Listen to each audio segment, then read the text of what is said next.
공지 같은 걸 하게 되면은 예, 녹화 버튼을 공지 같은 걸 하게 되면 또 그런 거를 또 이제 영상을 통해서 제가 사실 근데 뭐 너무 자세한 얘기는 안 하려고 하는 게 지금 사실은 뭐 아시는 분도 아시겠지만 이게 영상이 일부 공개가 아니고 그냥 공개로 올려버렸어요. 그냥 귀찮아가지고 사실 외부에서도 볼 수가 있는데 보려면은 뭐 크게 그래서 뭔가 개인적인 얘기를 하긴 좀 그럴 것 같은데 뭐 할 일이 없기도 하고. 그래서 오늘 출석을 했는데 음 지금 출석 안 나희원 씨 계신가요? 나희원 씨 그다음에 정원석 씨, 네 나희원 씨, 정원석 씨도 계시죠? 네 됐습니다. 하여튼 한 분 빼고 거의 다 오셨네요. 이제 말씀드렸다시피 우리 그 환급을 받는 시스템 자체가 출석은 원래 1회까지 이제 결석이 가능하고 무단으로, 그리고 2회 결석 시에 는 이번에 2회 결석을 하시면 제가 아마 개인별로 알려드리겠습니다. 지금 2회 결석이 되셨다고. 그럼 유의하셔가지고 1회는 아마 아실 거예요. 그리고 출석 공개도 제가 중간 한 다음 주, 다다음 주쯤에 한번 할게요. 네. 아직은 두 번째 수업밖에 안 해서 이렇게 해가지고 2회까지는 우리가 만약에 2회 결석을 하셨다면은 환급을 아예 못 받으시는 건 아니고요. 저희 9주차에 시험을 본다 했었죠. 그리고 그 시험은 오프라인으로 이제 강의실에서 다 같이 보게 될 건데, 어, 그 시험을 필수로 참여해 주셔야지 결석 2회부터는 환급이 가능할 것 같습니다. 네, 한 번 더 안내를 드릴게요. 그 때문에 왜냐면은 오프라인은 이게 오고 안 오고가 확실히 되는데 온라인은 그런 거에 있어서 좀 둔해지실 수가 있어요. 접속을 안 하시는 분들이 계실 수 있어서 말씀드렸습니다. 그래서 오늘은 이게 제가 강의로 올려드렸고요. 그리고 공지를 제가 지금 여기 채널에 들어가 보시면은 공지를 올렸어요. 뭐 새해 복 많이 받으시고 요 내용을 올렸고, 안 읽으신 분들이 있을까 봐 이거 잠깐만 하나씩 말씀드리면은 과제가 개인별 편차가 좀 있을 수 있다는 겁니다. 난이도가. 그리고 이번 주 3주차죠. 3주차 과제도 정상적으로 이번에는 늦지 않게 해서 내일은 아니죠. 내일 모레게 나가겠죠. 아마 이제 목요일 수업이 있어가지고 목요일 수업 후에 과제가 바로 나갈 거라 이걸 밀리지 않게 하시면 좋을 것 같아요.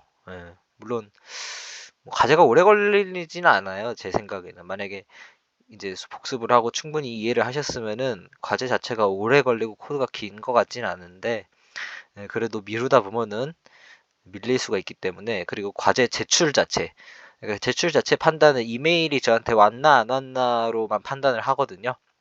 그래서 그 제출 자체도 안 하시면은 이제 환급이 안 되시고 그렇기 때문에 좀 주의를 해주세요. 제가 이게 어떻게 뭐 구제를 해드릴 방법이 없습니다. 왜냐면 이게 처음에 OT 할 때도 그렇고 이게 이렇게 공적인 자리에서 제가 다 이렇게 선언을 했기 때문에, 그리고 그거에 대해서 따로 말씀을 주신 분이 안 계셔서 다 이제 이해를 하시고 이제 따르시는 걸로 이제 암묵적으로 동의가 됐기 때문에, 그 부분에 있어서 제가 개인별로 봐드린다든지 이렇게 할 수가 없다는 점, 네, 양해 부탁드립니다.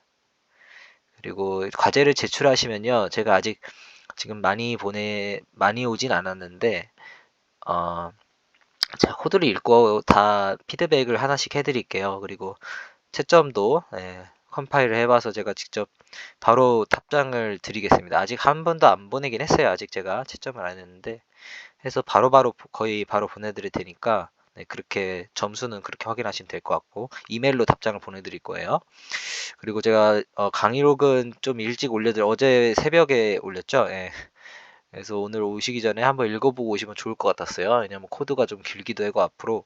그리고 다음 주에 아마 상속 관련된 내용을 배울 텐데 그때 코드가 진짜 길어져요. 왜냐면 최소 상속이라 하면 두 클래스 간의 관계를 이제 대해서 배우는 건데 그렇게 클래스가 최소 2개 이상이 나오게 되거든요.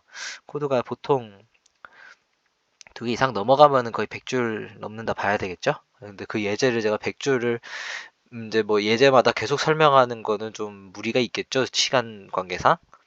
예, 그래서 좀 진행을 좀 원활하게 하기 위해서 코드나 아니면 그냥 이 강의록을 한번 내용은 잘 몰라도 강의록 코드는 읽으실 수 알기 때문에 코드만 좀 읽어서 오시면 되겠다. 그래서 이제 수업을 들으실 때, 아, 요 부분 파트 할 때 요 코드가 이 클래스가 뭘 하는, 역할하는 클래스였는지는 바로바로 아시면 좋겠다는 거. 네, 부탁드리겠습니다. 그리고 여기에 써놨었거든요. 제가 어제 올렸죠? 어제 새벽에. 네, 녹화 강의는 이제 매주 제가 유튜브를 통해서 한번 업로드를 해보겠습니다. 그래서 출석을 만약에 못 하시거나 아니면 복습이 아마 이게 왜 이렇게 됐냐면 원래는 어 그 출석 못 하시는 분들 대상으로만 강의를 드리려고 그랬는데 그냥 다 드리기로 한 이유가 강의 내용이 좀 어렵기도 하고 워낙에 꽉 차 있는 느낌이어가지고 이게 한 번에 이 라이브로 듣고서 이거를 하기는 어려울 것 같더라고요. 그리고 제가 그럴까봐 일부러 강의록에도 글씨를 빼곡하게 적어서 요거만 보고도 이해될 수 있게 좀 만들어 보려고 최대한 했는데 그런데도 모자른 부분이 좀 많은 것 같아요. 그래서 제가 어, 강의를 올려드릴 테니까 복습용으로 그렇다고 이번 시간대에 안 듣고 그냥 켜놓고만 계시면 좀 곤란할 것 같아요. 그죠? 예. 이번에 라이브로 할 때 직접 들으시고 그리고 지금은 듣고 나서 바로 질문을 하실 수가 있으니까 예, 그걸 잘 이용해서 질문은 여기 채팅 출석하신 요 채팅을 이용해서 하시는 거 아시죠? 예, 그렇게 해주시면 되겠습니다. 예, 그래서 시작하기 전에 잠깐 몇 마디를 했고요. 오늘 수업을 시작하겠습니다. 오늘은 복사 생성자와 여러 키워드들이라고 제가 그냥 이름을 대충 뭉뚱그렸어요. 클래스 우리가 기본과 이제 완성에 저번 시간에 배웠었죠. 거의 다 배웠는데 그 클래스를 이제 마무리하는 내용이라 보면 될 것 같아요. 그래서 제 개인적인 생각으로는 지금 양이 많지 않을 것 같아서 좀 천천히 오늘 나가보려고 합니다. 양이 많지도 않고 그래서 혹시 만약에 시간이 남게 되면은 과제 관련해서 제가 계획서를 보면서 조금 더 추가 설명을 드리든지, 왜냐면 아직 안 하신 분들이 많아서, 과제 관련돼서 좀 추가 설명을 드리든지, 아니면은 우리 C++ 저희가 1주차에 구글 폼을 이용해서 퀴즈를 제가 드렸어요. 그래서 그거를 지금 제가 어제 확인해 보니까 그래도 11분이나 푸셨더라고요. 저희 스터디원이 총 21분 정도 계시는데 절반이 그래도 푸셨죠. 정말 감사드립니다. 물론 아직 안 푸셨고 또 앞으로 푸실 예정인 분도 계시겠지만은 오늘 시간이 남으면 그거를 한번 문제를 다시 많이 틀리셨던 문제들을 한번 되짚어 보는 시간을 가져보겠습니다. 그래서 오늘도 슬라이드는 이게 녹화 중이어서 이렇게 그냥 진행할게요. 제가 마우스로 넘기면서 자 목차입니다. 오늘 복사 생성자가 가장 중요한 부분이라고 생각하시면 될 것 같아요. 복사 생성자와 익스플릿 키워드 그 다음에 깊은 복사와 얕은 복사, 그 다음에 복사 생성자의 호출 시점, 임시 객체, 컨스트 객체와 컨스트 함수, 프렌드와 스태틱 선언에 대해서 알아보겠습니다. 자, 먼저 C++ 스타일의 초기화 방식에 대해서 잠깐 짚고 넘어갈게요. 우리가 원래 코드를 작성할 때 여기 왼편에 보이시는 요 두 줄 보이시죠? 이렇게 우리가 코드를 작성했었는데 화면 보이시나요, 지금? 여기 지금 PPT 보이시죠? 네. 보이시는 것 같고, 네, 감사합니다. 그래서 요렇게 우리가 요 왼쪽에 있는 코드들로 초기화를 했었는데, 사실 이 등호를 이용한 방식은 뭐와 같냐면은 C++에서는 요런 형태로 코드를 작성하셔도 됩니다. 이해가 되시나요? 네, 이 코드는 사실 요 오른쪽에 있는 이 코드와 동일한 의미를 가지는 코드고요. 자, 두 초기화 방식은 C++에서 동일한 특이한 문법이죠. C++에서 동일한 방식입니다. 이 초기화 방식이. 자, 요것을 객체에다가 적용을 시켜보게 된다면은 자, 심플형 여기 클래스가 있습니다. 보게 되면은 멤버 변수는 num1, num2가 있고요. 지금 생성자가 있고 그다음에 show simple data니까 지금 getter가 있는 거죠. 이 값이 뭔지를 알아볼 수 있게 객터가 있다고 볼 수 있는 상황입니다. 그래서 지금 메인 함수에서 심1이라는 객체를 생성을 했고요. 생성자를 통해서 초기화를 했습니다. num1은 15로 초기화를 했고 num2는 20으로 초기화를 했죠. 그리고 여기 지금 생성자 모습을 보시면은 우리가 배웠던 멤버 이니셜라이저를 사용하고 있습니다. 네, 보이시죠? 자, 그래서 지금 심1 객체를 만든 다음에 그 아랫줄에서 심2 객체를 만드는데 이 등호를 이용해서 초기화를 해줬습니다. 예, 여기 보면은 우리가 int num을 선언하고 20으로 초기화한다는 요 문장과 요 문장과 같은 형식으로 지금 작성이 된 거죠. 심2 객체를 생성을 하는데 심1으로 초기화를 시키겠다라는 뜻입니다. 그리고 우리가 심2에 num1과 num2를 출력하게 한 코드예요. 자, 보시게 되면은 여기 so simple sim2 equal sim1이라 되어 있는데 이렇게 등호를 사용해서 만들게 되면 어떻게 된다 했었죠? 여기에서 본 것처럼 얘가 이렇게 과소가로 된 형식으로 네, 묵시적인 변환 과정을 거친다고 표현이 되어 있습니다. 네, 그래서 등호를 사용해서 코드를 작성하시게 되면은 요 코드는 뭐다? 바로 요 아래 소괄호를 사용한 코드로 대체가 된다고 생각을 하시는 게 편합니다. 네, 이렇게 대체가 되는 거예요. 네.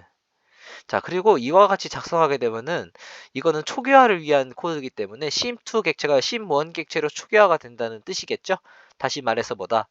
심2의 객체가 생성된 후에 멤버 대 멤버의 복사가 일어납니다. 다시 말해서 멤버 변수끼리의 값의 복사가 일어나는 거예요. 네. 그래서 num2는 num1은 이제 심1의 num1은 심2의 num1이 되고 심1의 num2는 심2의 num2가 되겠죠. 네, 그냥 멤버 대 멤버 복사라는 게 그런 의미입니다.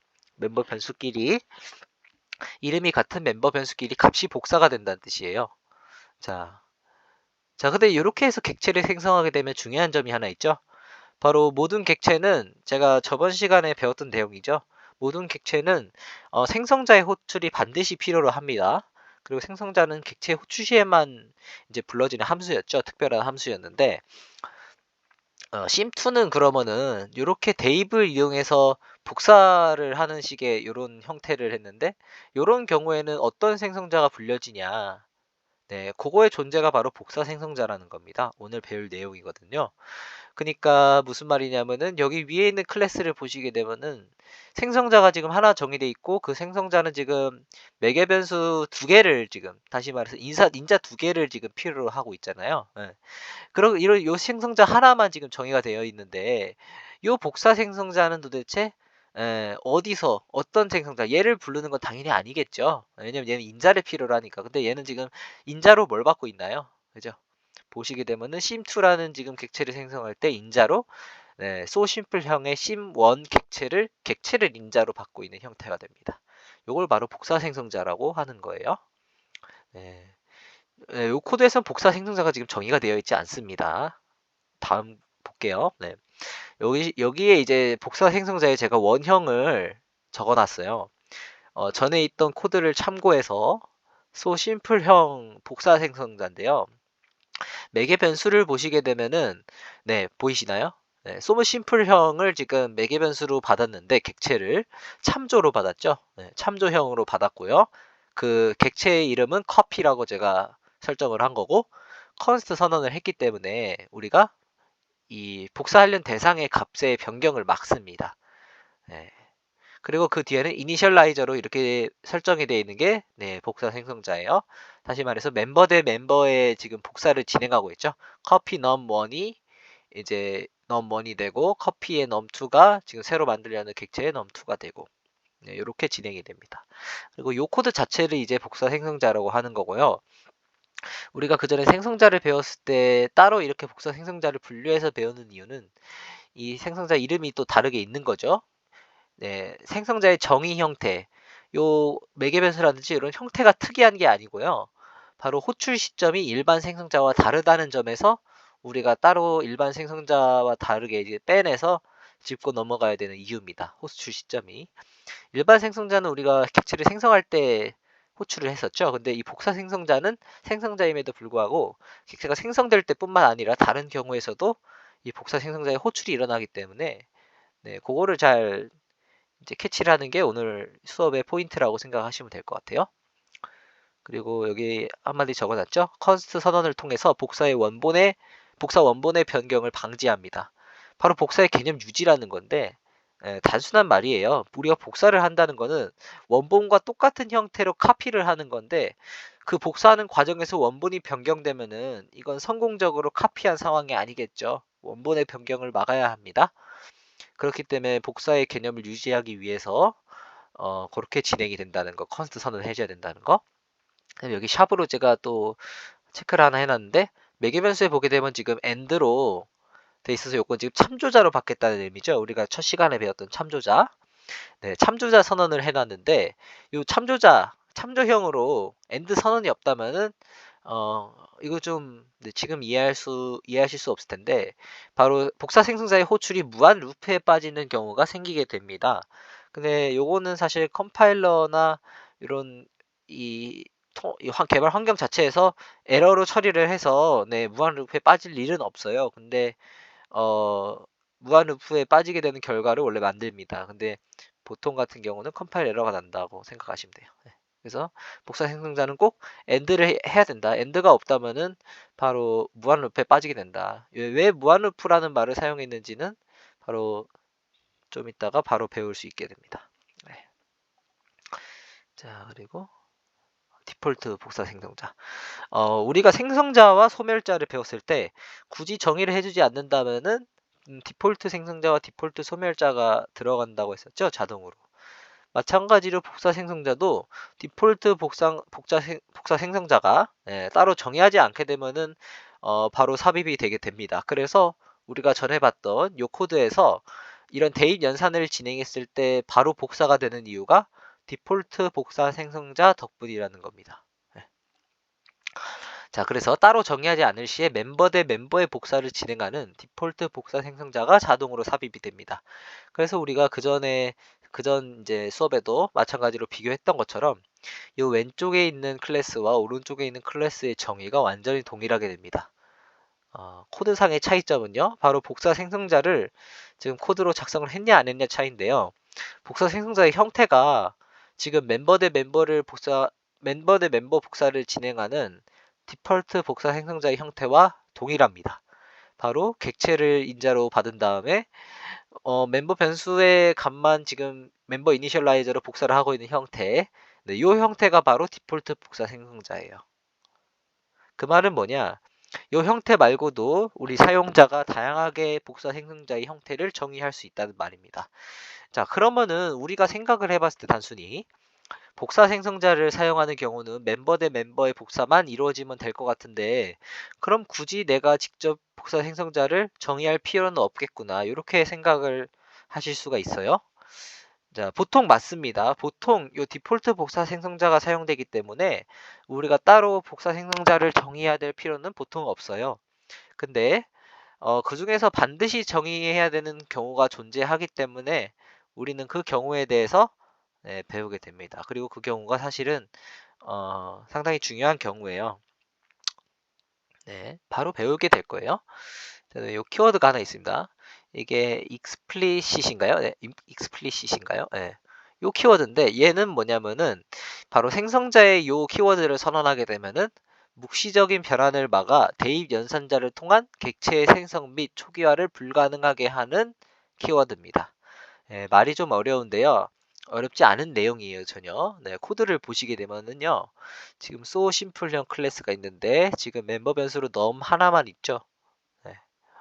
그리고 우리가 그전에는 자, C++ 스타일의 초기화를 봤을 때 이 등호를 사용해서 우리가 이 변수들의 생성과 동시에 초기화를 할 수 있고 이는 객체에서도 마찬가지로 객체의 생성과 동시에 다른 객체를 이용해서 초기화를 할 수가 있었죠.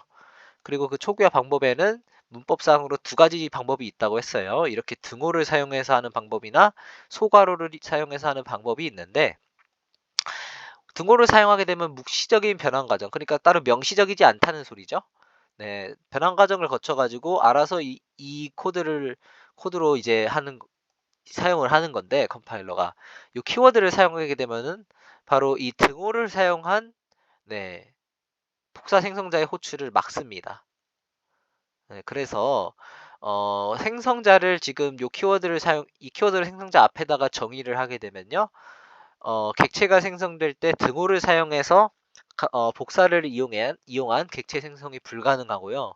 오직 요 등호 대신에 소괄호를 이용해서 명시적으로 객체가 복사돼서 또는 객체와 생성과 동시에 초기화를 할 때 등호의 사용을 막습니다. 이렇게 사용 굳이 하는 이유는요. 이렇게 묵시적인 변환이 많이 일어날수록 코드의 결과를 예측하기가 어려워지기 때문에 코드의 명확성을 더하기 위해 자주 사용된다고 합니다. 네. 우리가 수업 때 많이 사용할 일은 없겠죠? 하지만은 C++ 프로그래밍적인 관점에서 봤을 때 굉장히 유용한 키워드다. 그냥 알고 짚고만 넘어가시면 될 것 같아요. 네. 이해가 되셨나요? 이 키워드에 대해서? 네, 키워드를 설정하면 어떻게 되고 안 하면 어떻게 되는지. 네, 여기 제가 코드에 주석도 달아놨기 때문에 한번 복습을 하실 때 한번 읽어보시면 될 것 같아요. 제가 말씀드린 거 그대로예요. 네. 자, 그 다음에 우리는 얕은 복사와 깊은 복사에 대해서 배워봅시다. 요거에 대해서 배운다기보다는 요거에 대해서 알아가는 이유는 바로 우리가 복사 생성자를 직접 정의하지 않았을 때 생기는 문제점에 대해서 알아보기 위해 요거에 대해서 배웁니다. 다시 말해서 디폴트 복사 생성자를 사용했을 때 문제점이 있다는 거예요. 그죠? 자, 얕은 복사입니다. 네, 디폴트 복사 생성자는요, 멤버 대 멤버의 복사를 진행하기 때문에 바로 멤버 변수 값의 복사가 일어난다고 생각을 하시면 돼요. 근데 요거는 언제 문제가 생기냐? 디폴트 복사 생성자를 사용했을 때 문제가 생기는 경우는 바로 멤버 변수가 힙 공간을 참조 시에 문제가 발생하게 됩니다. 자, 중요한 내용인데요. 여기가 굉장히 중요해요. 왜냐하면 제가 저번 주 2주차 과제를 내주셨죠? 예, 그때 클래스 과제를 내줬었는데, 사실 거기서, 요 내용이 조금, 이 내용을 들으시고 과제를 수행하시면은 아마 조금 더 수월하게 진행을 하실 수가 있으실 거예요. 왜냐면은 그 전에 지금 과제를 이미 시도를 해보신 분이라면은 분명히 문제가 발생했을 거라고 생각을 해요. 왜냐면은 그 이름을 받는 부분에서 포인터의 사용이 필요한데 생성자 관련해서 요거를 실행을 시킬 때 프로그램이 종료가 안 된다든지 뭔가 이 주소를 다루는 부분에서 문제가 분명히 발생하셨을 거예요. 네, 근데 오늘 이 내용을 배우게 되면은 정확하게 정의를 하실 수가 있을 겁니다. 바로 멤버 변수가 힙 공간을 참조 시에 문제가 발생한다는 거예요. 얕은 복사는. 무슨 말이냐? 제가 지금 자세한 코드는 가져오지 않았는데 person이라는 클래스가 있고요. person 클래스는 지금 name과 age라는 어, 멤버 변수를 가지고 있어요. 제가 과제 내준 그대로죠. 네, name과 age를 가지고 있는데 지금 맨1을 이미 만든 상태라고 칩시다. 맨1을 만들어서 지금 여기 이름이 있죠. 네, 이름을 참조하는 맨1 객체를 만들었습니다. name은 포인터예요. 그래서 지금 주소가 들어가 있고요. 여기에 주소가 들어가 있고요. 나이도 지금 입력이 돼 있습니다. 자, 그리고 우리가 이 코드를 실행을 하게 되면은 디폴트 복사 생성자가 사용이 된다고 했었죠. 왜냐면은 지금 복사 생성자를 따로 정의한 상황이 아니라는 가정입니다. 네, 그렇게 되면 디폴트 복사 생성자가 사용이 됐기 때문에 멤버 대 멤버 복사를 진행해요. 다시 말해서 값의 복사만 진행이 된다는 거예요. 그래서 맨2 객체를 생성할 때 맨2의 name과 age가 있겠죠. age는 그대로 인트형 정수기 때문에 카피가 그대로 되지만은 name은 어떻게 되나요? 이 포인터는 요 맨1 객체가 가리키고 있는 이 문자열의 주소죠. 네, 이 주소를 그대로 카피하게 됩니다. 이 포인터가. 그렇게 되면 무슨 일이 생기냐면요. 바로 맨2에 있는 객체의 네임이 맨1에 있는 객체의 네임과 이름은 당연히 같은데 우리가 생각했을 땐 객체마다 다른 이름을 그러니까 내용은 같은데 다른 위치에 있는 이름을 가리킬 거라 생각하지만은 사실 같은 이름을 지금 두 포인터가 동시에 가리키고 있는 상황입니다.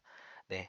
이 상황에서 문제가 생기는 거예요. 왜냐면은 디폴트 복사 생성자를 이용해서 멤버 대 멤버 복사를 진행했기 때문에 포인터가 가리키는 주소가 그대로 복사가 되어서 바로 이 문자열 하나의 주소, 네, 문자열 이 존재하는 위치가 있겠죠. 그 위치의 주소가 지금 동시에 지금 복사가 되면서 두 개의 포인터에 동시에 할당이 됐기 때문에 이 name이라는 포인터는 요 빨간색 화살표를 보시면 아시겠지만 네, 요 같은 문자열을 지금 두 포인터가 가리키고 있는 상황이 됩니다. 네, 요 상황이 왜 문제가 되면요. 바로 소멸시에 문제가 되는데요. 여기에 적혀 있거든요. 네. 우리가 맨2를 복사를 했는데 맨2의 객체를 소멸한다고 칩시다, 먼저.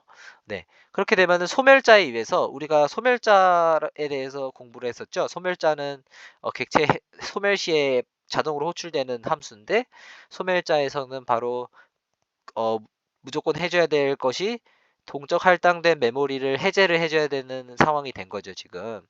그래서 맨2 객체 소멸 시에 소멸자에 의해서 이 맨투 객체가 가리키는 네임이 사라지게 될 겁니다. 그리고 맨투 객체도 소멸이 되겠죠. 다시 말해서 맨투 객체가 소멸되면서 얘가 가리키고 있는 요 이름, 요 문자열 자체도 소멸이 된다는 거예요. 네. 맨투 객체 소멸 시 소멸자에 의해 문자열도 소멸이 됩니다. 자, 그렇게 되면은 나는 지금 맨투 객체만 소멸을 시켰는데 맨1 객체는 지금 소멸되지 않은 상태죠. 이 소멸되지 않은 상태에서 요 네임이 가리키고 있는 요 위치는 뭐가 있는 건가요? 지금. 네. 문자열이 사라졌기 때문에 맨 원에 내가 객체를 소멸하게 되면은 다시 또 네임이 가리키고 있는 요 위치를 요 위치에 있는 문자열을 없애려고 시도를 할 텐데 이미 사라진 상태겠죠? 네, 그렇기 때문에 문제가 발생합니다.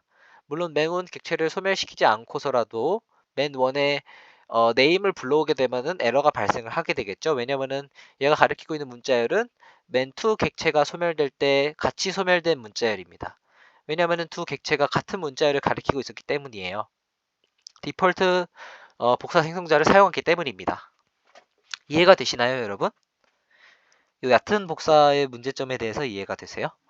바로 디폴트 복사 생성자가 사용됐을 때 이 얕은 복사가 진행이 된다는 겁니다. 그래서 두 객체가 같은 동적 할당을 했을 때 같은 메모리 공간을 참조하게 되어서 소멸 시에 문제가 발생해요. 자, 그러면은 우리가 이 얕은 복사가 발생한다는 걸 알았으니 해결법을 찾아야 되는데 바로 배웠던 깊은 복사입니다. 딥카피죠.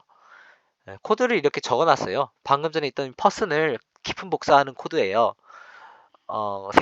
복사 생성자를 따로 정의한 모습이죠. 네, 얘는 지금 복사 생성자라는 걸 알 수가 있습니다. 왜냐하면은 생성자긴 한데 멤버 변수로 바로 자기 자신의 객체를 받고 있죠.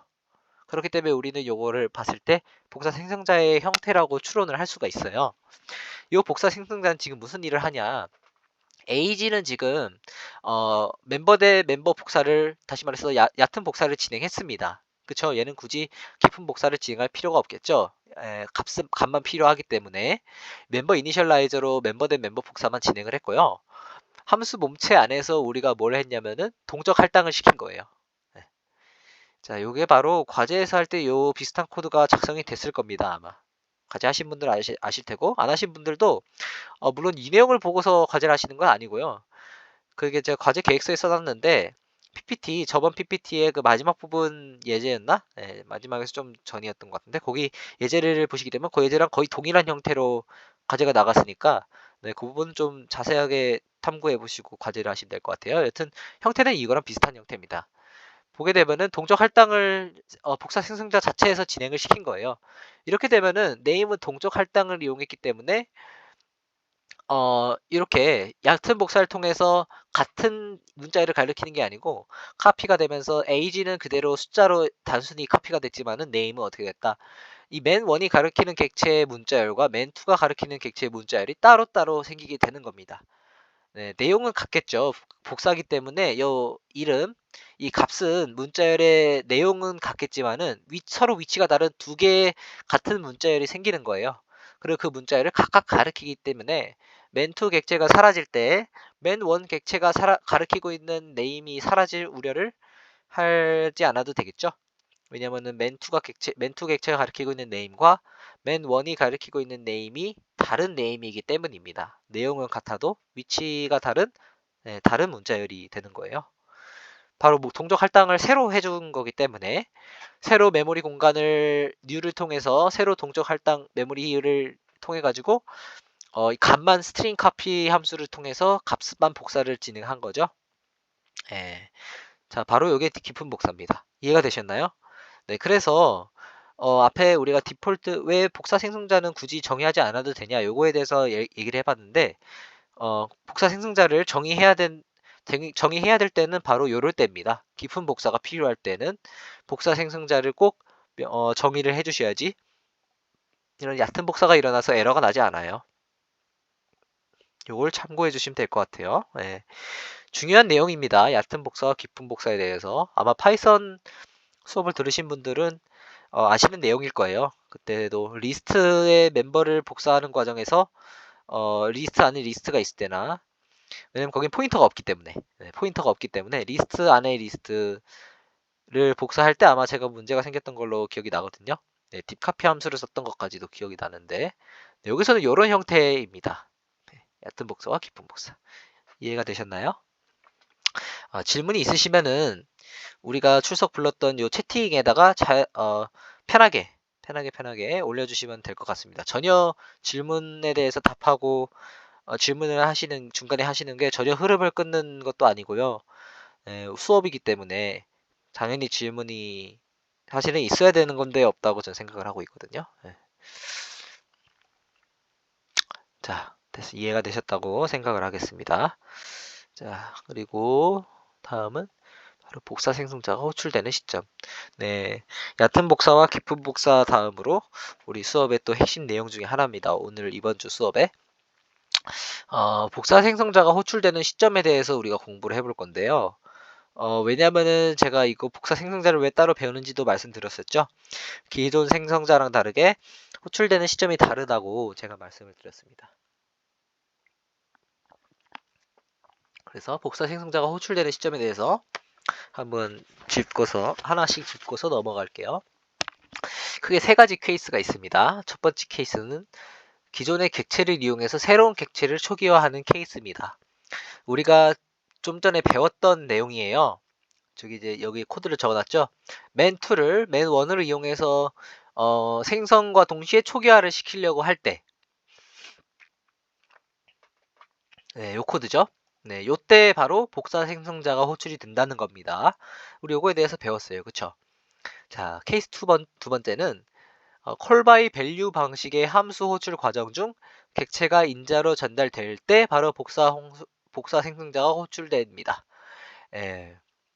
자, 요 케이스 2를 요 문장을 이해하셨다면은 우리가 좀 전에 복사 생성자를 정의를 할 때 왜 참조형이 아닌 일반 참조형이 아닌 형태로 우리가 받게 되면은 무한 루프가 생긴다는 말을 이제 이해하셨을 것 같아요. 왜냐면은 자, call by value 방식. 그러니까 복사가 일어나는 방식이죠. 말 그대로 우리가 복사라고 표현을 했었죠. 참조자를 통한 방식이 아닌 call by value 방식의 함수 호출 과정에서 매개 변수. 그러니까 인자로 우리가 객체를 전달시키게 되면은 그때 복사 생성자가 호출이 됩니다.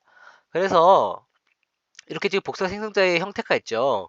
여기에 이제 이 end죠. 요 참조를 의미를 뜻하는 요 연산자를 사용하지 않게 되면은 말 그대로 요 매개 변수로 객체를 받는 형태인데, 인자로 객체를 받는 형태인데, 네, 참조형으로 받지 않기 때문에 복사가 일어나면 call by value이기 때문에 복사가 일어나면서 복사 생성자가 호출이 된다는 거예요. 그럼 복사 생성자가 복사 생성자를 호출하게 되면은 어떻게 되겠죠? 무한 루프에 바로 빠지게 되는 겁니다. 네. 그래서 무한 루프라는 말이 나오게 된 거예요. 왜냐면 자기가 자기 자신을 부르고 나올 방법도 없기 때문에. 물론 우리 요즘 컴파일러는 그걸 자동적으로 인지를 해서 그런 형태의 문법은 아예 프로그램 실행 자체를 막고 있습니다. 컴파일 에러를 통해서. 자, 여튼 이 방식의 함수 호출 과정에서 객체가 인자로 전달될 때 복사 생성자가 호출된다는 겁니다. 자, 그 다음에 케이스 세 번째는 반환일 때인데요. 네, 객체를 반환할 때 우리가 반환형에 대해서는 저번 시간에 배웠었는데 참조 반환에 대해서 셀프 레퍼런스나 네, 이런 과제에 관련된 내용입니다. 우리가 반환할 때 참조형으로 그때 반환을 하는 내용을 배웠었는데, 참조형이 아니라 객체를 반환하는데 참조형이 아닌 경우에는 복사를 통해서 만들게 됩니다. 이게 바로 우리가 나중에 배울 임시 객체에 대한 내용인데, 일단은 미뤄두고 이 케이스들 케이스 1은 우리가 전에 했었기 때문에 케이스 2와 케이스 3에 대해서 자세하게 짚어보겠습니다. 자, 요 세 가지 케이스에 공통점이 있어요. 복사 생성자가 호출되는 시점에 공통점이 있는데, 바로 객체를 새로 생성해서 생성과 동시에 동일한 자료형으로 초기화를 요구할 때 바로 복사 생성자가 호출된다는 점입니다. 그게 바로 이 세 가지 케이스의 공통점이라고 생각을 하시면 될 것 같아요. 그리고 우리가 이 복사 생성자에 호출되는 시점에 대해서 자세하게 배우는 이유는 요 호출 횟수가 이 복사 생성자의 호출 횟수가 프로그램의 성능과 관련이 있기 때문에 중요합니다. 그래서 언제 이 복사 생성자가 호출되는지 시점을 정확히 이해해서 최대한 요 호출의 횟수를 줄이는 것이 성능을 높이는 데 아주 큰 기여를 한다는 겁니다. 다시 말해서 복사 생성자가 불필요하게 너무 많은 호출을 하게 되면은 시간과 메모리를 많이 쓰겠죠? 네, 단순히 생각을 해봐도. 네, 그렇게 해서 우리 요거에 대해서 배우게 됩니다. 확실히 복사 생성자가 호출되는 시점은 우리 기존 그냥 일반 생성자가 호출되는 시점과는 확실히 다르죠? 네. 자, 우리가 아까 말한 공통점이에요. 자, 요 세 개의 공통점이 바로 객체를 새로 생성해서 생성과 동시에 동일한 자료형, 그 객체의 자료형으로 초기화한다는 점인데, 네, 메모리 공간의 할당과 초기화가 동시에 일어나는 경우를 한번 살펴볼게요. 방금 전에 말한 케이스인데 그 케이스에 대해서 좀 더 어떤 케이스였는지 하나씩 자세하게 설명을 더 드리는 거예요. 자, 여기 보면 총 세 가지 경우인데 바로 첫 번째 경우는 우리가 말 그대로 요 대입 연산을 이용할 때 바로 메모리 공간의 할당, 다시 말해서 num1의 공간을 메모리 공간을 할당하면서 동시에 num2에 있는 값으로 초기화를 시키는 겁니다. 예, 바로 메모리 공간의 할당과 초기화가 동시에 일어나는 경우 중에 하나겠죠. 이 대입 연산자를 이용하게 되면은 객체에서도 마찬가지예요. 이렇게 요런 형식의 문법은 바로 요 경우에 해당한다. 자, 그리고 두 번째 경우는 바로 요 함수인데 메인 함수를 보시게 되면은 int num 하고 10으로 만들었죠. num을 10으로 한 다음에 function이라는 함수에 내가 요 num을 메인 함수에 있는 num을 전달을 시켰습니다. 자, 요 함수가 호출되는 순간 우리가 요 함수를 쭉 따라가 보시게 되면 여기에 위치해 있죠. 네. 이 함수는 지금 매개 변수 int n을 받고 있는데 이 함수를 호출하는 순간 이 매개 변수 n이 선언이 되면서 요 n이 이 함수의 호출과 동시에 num에 있는 값으로 초기화가 됩니다. 예. 요게 바로 공간과 할당과 초기화 동시에 일어나는 경우라고 다시 두 번째 경우라고 볼 수가 있겠죠. 다시 말해서 함수를 호출하는 경우에 함수를 호출하는 순간에 그 함수의 매개 변수가 생성이 되면서 동시에 인자의 값으로 초기화가 됩니다. 네. 매개 변수는 함수의 호출과 동시에 인자로 초기화가 된다는 사실이에요. 네, 바로 메모리 공간의 할당과 초기화가 동시에 일어나는 경우, 두 번째 경우라고 볼 수 있겠습니다. 자, 그 다음에 마지막 경우인데요. 마지막 경우는 세 번째, 두 번째 함수죠. return 펑션 요 함수인데요. 요 함수는 지금 n을 반환하고 있어요.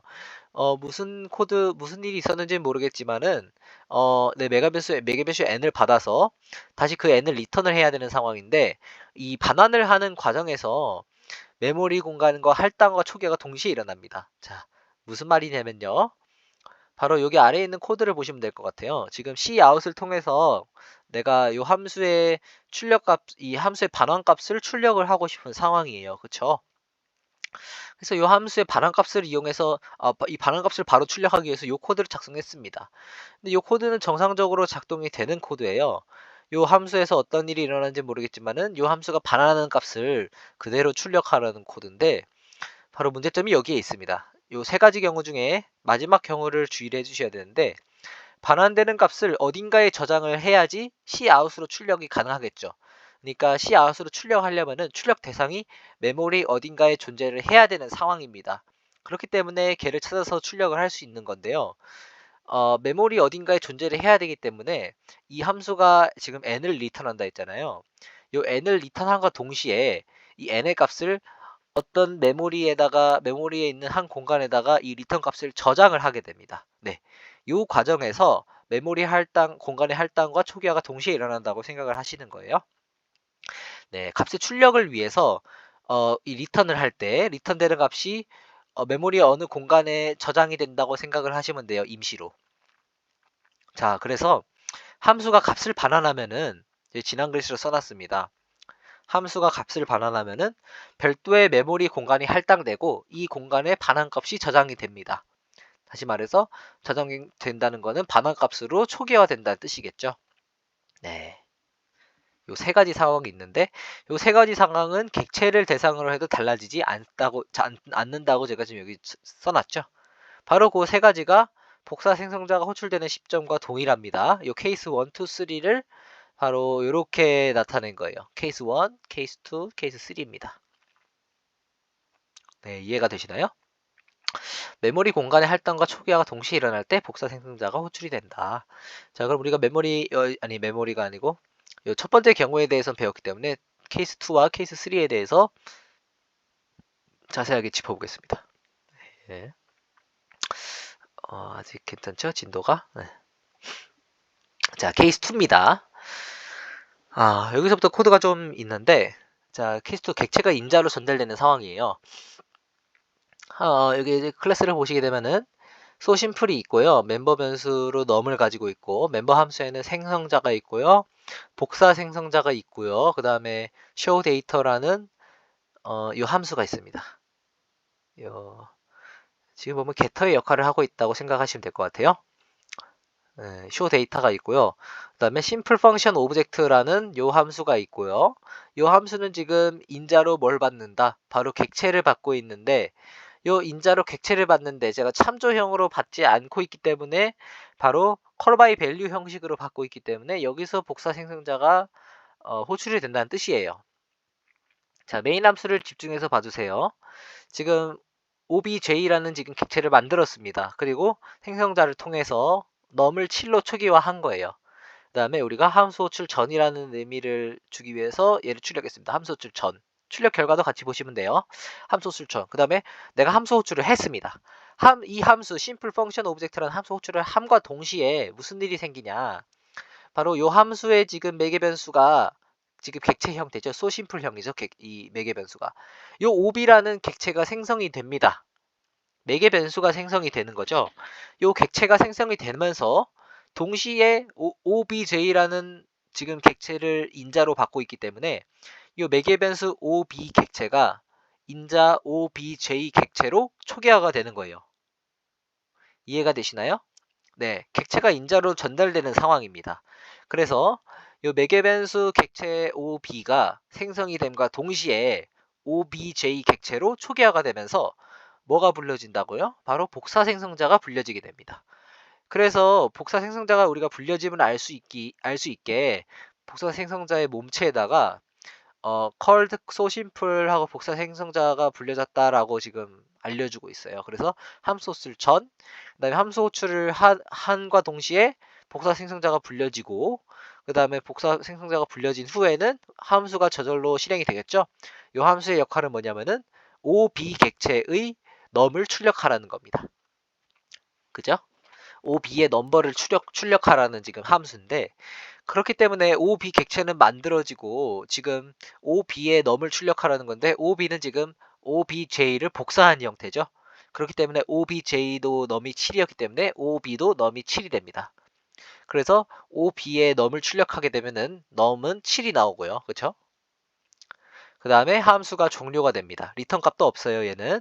자, 근데 함수가 종료되면서 중요한 점은 뭐냐면은 ob 객체는 매개 변수이기 때문에 객체의 소멸이 일어나게 됩니다. 이해가 되시나요? 다시 말해서 ob 객체는 지금 멤버 변수기 때문에 매개 변수기 때문에 함수가 종료되면은 요 매개 변수는 소멸된다, 사라진다는 거예요. 요 객체는. 그래서 함수 호출 후 하고 바로 프로그램이 끝났는데, 함수 호출 후에는 다시 말해서 요 심플 펑션 오브젝트 호출이 끝나서 실행이 끝난 후에는 ob 객체가 사라지게 됩니다. 그렇죠? ob 객체가 사라진 후에 그 다음에 함수 호출 후라는 문장을 출력을 하고 리턴 0을 통해서 메인 함수가 종료가 되죠. 자, 메인 함수가 종료되면은 메인 함수의 종료는 우리가 프로그램의 종료라고 생각을 했지만은, 네, 프로그램이 종료됐다고 생각할 수 있겠지만은 메인 함수에 선언된 obj의 객체의 소멸도 같이 이루어지게 되는 거죠. 왜냐하면은 obj라는 객체는 메인 함수 안에서 생성이 됐기 때문에 메인 함수가 종료될 때 같이 소멸이 됩니다. 자, 여기 써놨습니다. 요 함수는 객체를 인자로 전달받기 때문에 함수 호출 시에 매개 변수 ob가 생성되며 동시에 인자로 전달된 obj로 초기화된다는 점입니다. 요때 바로 복사 생성자가 호출이 된다. 자, 중요한 점은 우리가 복사 생성자가 호출된다는 건 배웠는데 객체 ob나 아니면 객체 obj인가 둘 중에 어떤 객체에서 복사 생성자가 호출이 되냐? 왜냐면 복사 생성자는 둘 다 가지고 있거든요. 둘이 같은 클래스이기 때문에. 자, 중요한 점이 여기 써두십니다. 그래서 초기화의 대상, 다시 말해서 우리는 지금 OB 객체, 매개 변수 OB 객체를 만들어서 요 객체를 OBJ로 초기화를 시키는 거기 때문에 초기화의 대상은 OB 객체이죠. 그죠? 초기화의 대상이라는 말이. 네. 초기화가 될 대상은 OB 객체이기 때문에 OB 객체의 복사 생성자가 호출이 돼서, 자, 그러니까 복사 생성자도 함수인데, 생성자 함수인데, 요 복사 생성자 요 함수는 누구의 함수냐? OB의 함수라는 겁니다. OB의 함수가 호출이 돼서 OB의 함수의 인자로 OBJ 객체를 받는다는 것을 인지를 해주셔야 돼요. 네, 요거 좀 헷갈리실 수가 있어요. 네, 다시 한번 더 코드를 천천히 읽어보시고 이해가 안 되시면은 질문해 주시고요. 복습을 영상을 통해서 하시면 좋을 것 같아요. 다시 설명드리자면은 OB 객체를 지금 매개 변수로 만들었기 때문에 얘의 복사 생성자가 호출이 돼서 인자로 OBJ 객체를 받는다는 겁니다. 자, 그래서 이때는 복사 생성자의 호출 주체를 확인해야 될 거라고 제가 여기 적어놨어요. 어떤 객체가 복사 생성자를 호출하냐?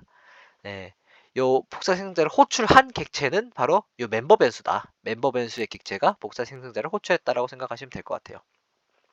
자, 이해가 되셨나요? 네, 바로 케이스 두 번째였습니다. 자, 그다음에 여기 바로 케이스 세 번째. 객체를 참조형이 아닌 형태로 반환하는 경우입니다. 자, 코드는 비슷해요.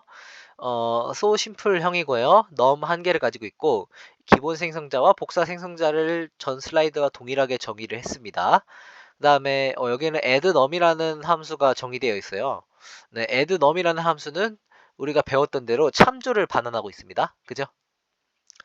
셀프 레퍼런스 그 마지막 부분, 네, 거기 부분이라고 생각하시면 될 것 같아요. 우리 저번 시간에 배웠던 마지막 슬라이드였나요? 네, 거기 있던 내용입니다.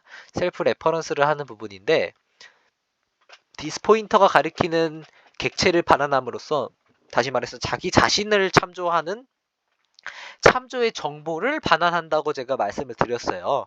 그 함수가 지금 add num이 된 거고요.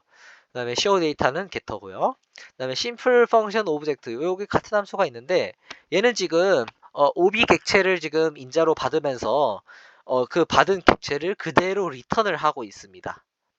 전과 달라진 점은 리턴한다는 것 이외에는 달라진 게 없어요. 예. 요 코드 자체는.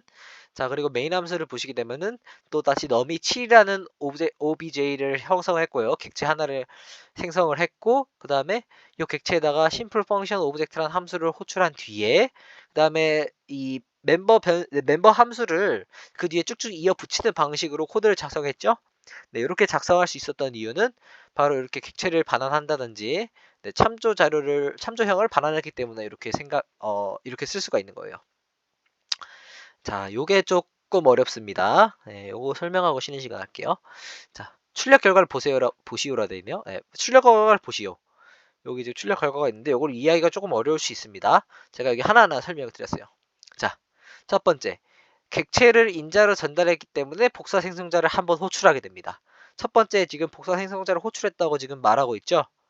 언제 호출됐냐? 객체를 인자로 전달했을 때. 바로 여기 두 번째 줄, 메인 함수의 두 번째 줄에서 심플 펑션 오브젝트 함수가 호출이 되면서 이 ob라는 객체가 생성이 된다 했죠. 매개 변수가 생성이 되면서 이 매개 변수의 obj의 값을 복사하는 복사 생성자가 한번 호출이 된 겁니다. 자, 그리고요. 리턴 이전이라는 문구를 출력을 했죠. 이 함수에서. 그다음에 중요한 건 세 번째입니다. 세 번째, 객체 반환 시에 복사 생성자 호출을 한번 더 하게 돼요. 다시 말해서 내가 지금 OB라는 매개 변수죠. 예, 매개 변수 객체인데 이 객체를 반환을 할 때 복사 생성자가 호출이 된다는 겁니다.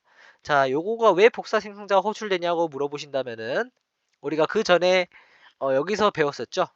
메모리 공간의 할당과 초기화가 동시에 일어나는 경우를 배웠었는데 여기서 우리가 여기서는 지금 객체가 아니라 정수를 리턴하고 있는데 이 정수를 리턴할 때 만약에 이 리턴한 정수를 바로 출력해야 한다면은 어딘가에 이 정수를 저장을 해 놔야지 출력이 가능하다라고 배웠었죠.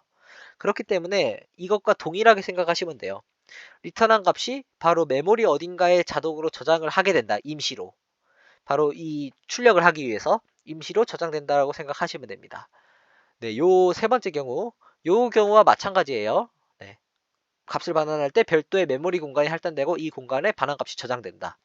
마찬가지로 객체를 리턴하게 되면은, 왜냐면은, 자, 왜 이런 일이 벌어지게 되냐면은 이 매개 변수 OB 객체는요, 제가 말씀드렸다시피 매개 변수기 때문에 이 함수가 종료되면은 사라집니다. 그쵸? 자, 이 함수가 종료되면 원래 사라져야 될 객체인데 이 OB 객체에 대해서 왜 이렇게 다른 공간에 임시로 저장을 해 놓냐면은 그 뒤를 확인하시면 돼요. 요 두 번째 코드를 보시면은 심플 펑션 오브젝트 함수가 불린 뒤에 그 뒤에 연결돼서 .add num 함수를 불렀죠. 예. 이해되시나요? 요 함수가 종료된 후에 이 함수에 이어서 요 add num 함수가 바로 호출이 연속으로 된다는 점입니다. 네, 그렇기 때문에 요 add num을 실행하려면은 그 전에 요 점이 보이죠? 여기 사이에 멤버 함수를 호출한 형태인데 요 add num을 호출하기 위해서 그 전에 있던 객체의 정보가 필요하다는 거예요. 다시 말해서 요 함수가 반환하는 객체의 정보가 필요한데 함수가 종료되면은 오비 객체가 사라져 버리니까 얘가 반환한 그 객체의 정보를 어딘가에 저장하자. 임시로. 왜냐면은 바로 add num에서 사용해야 되기 때문에 임시로 저장하자는 그런 상태가 됩니다. 임시로 저장해야 되는 상황이 생기는 거예요. 우리가 그전에 cout 출력을 위해서 정수를 임시로 저장했던 것과 같은 상황입니다. 바로 그 다음에 멤버 함수를 호출해야 되기 때문에 객체의 정보를 잠시 저장을 해야 돼요. 네. 그때 바로 복사 생성자가 호출이 되면서 임시 객체라는 것이 생성이 되게 됩니다. 네, 요 임시 객체라는 게 굉장히 중요해요. 그래서 네, 요럴 때 바로 이때 생성되는 객체를 임시 객체라고 합니다. 그래서 심플 펑션 오브젝트는 지금 매개 변수 OB를 반환을 하지만은 OB는 반환을 하면서 사라지게 되고 OB의 값을 복사해서 임시 객체를 만듭니다. 그렇기 때문에 OB는 사라진 형태가 되죠.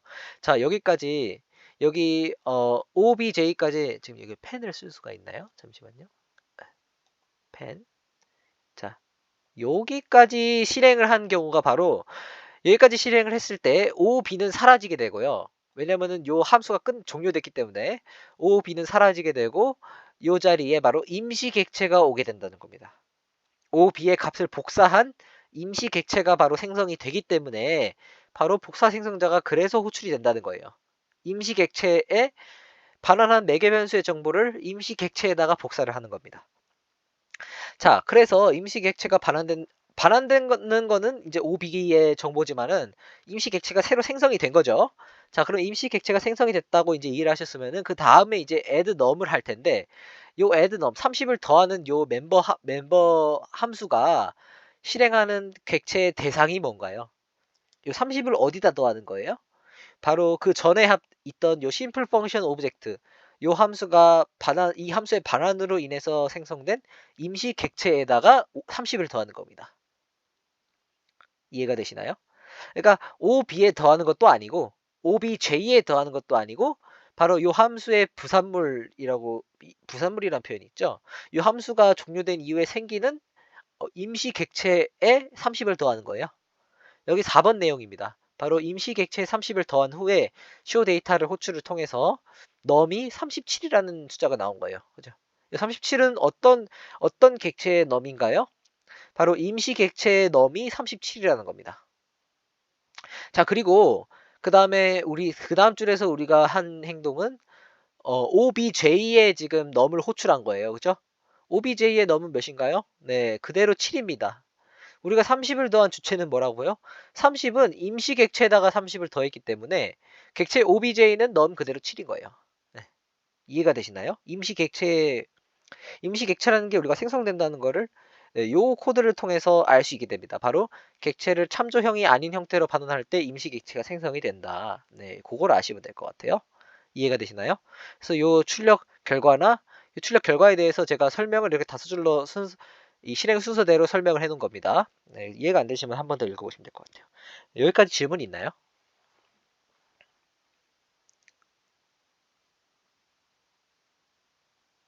여기까지 질문 없으신가요?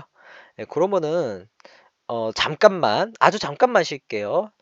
에, 지금이 57분인가요? 예, 5시까지만 잠깐 쉬겠습니다. 3분. 예, 3분만 잠깐만 쉬고 5시에 다시 바로 수업 시작할게요.